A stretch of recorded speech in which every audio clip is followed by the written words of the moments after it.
for your course. This is ASMQ, and we do this in the microbiology course.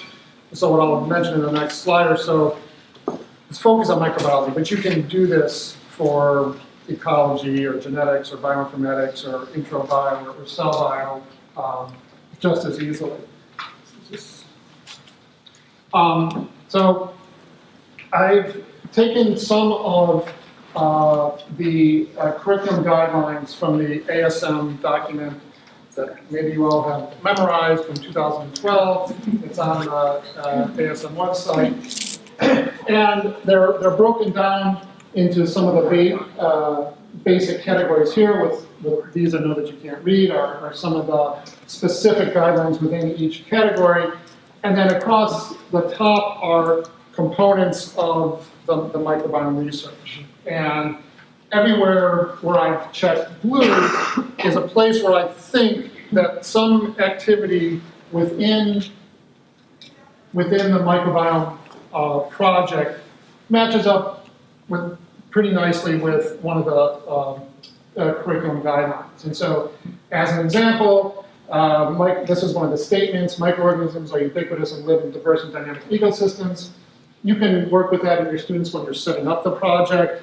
And of course, you can work in that when you're talking about the taxonomic diversity that comes back in your samples, and when students are working on their analysis projects.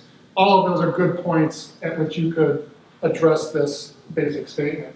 Demonstrates ability to formulate hypotheses and design experiments.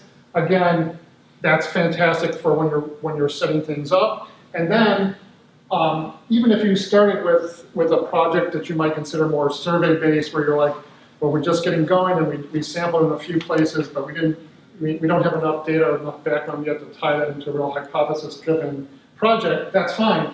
When you look at your data, you're going to have hundreds of questions that pop out, and then you're going to say, now I see what's going on here.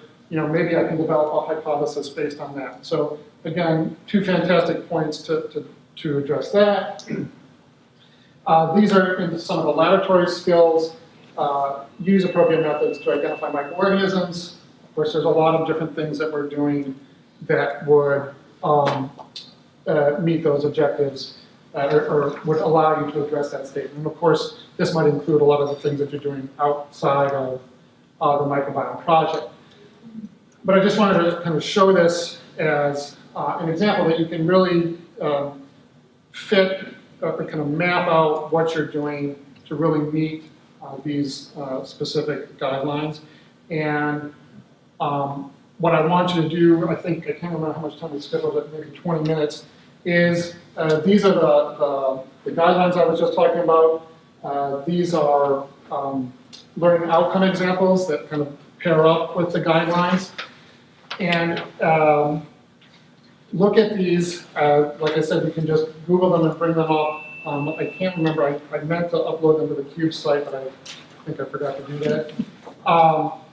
And now that you've had some time to think about what projects you want to do, think about how you're going to maybe address some of these curriculum guidelines or talk about how you want to approach that.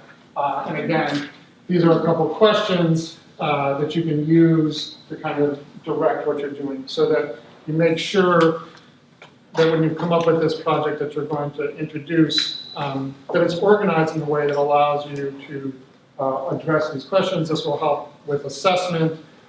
You can do this, like if you're just starting out, you could actually do this with a backwards design if you'd like.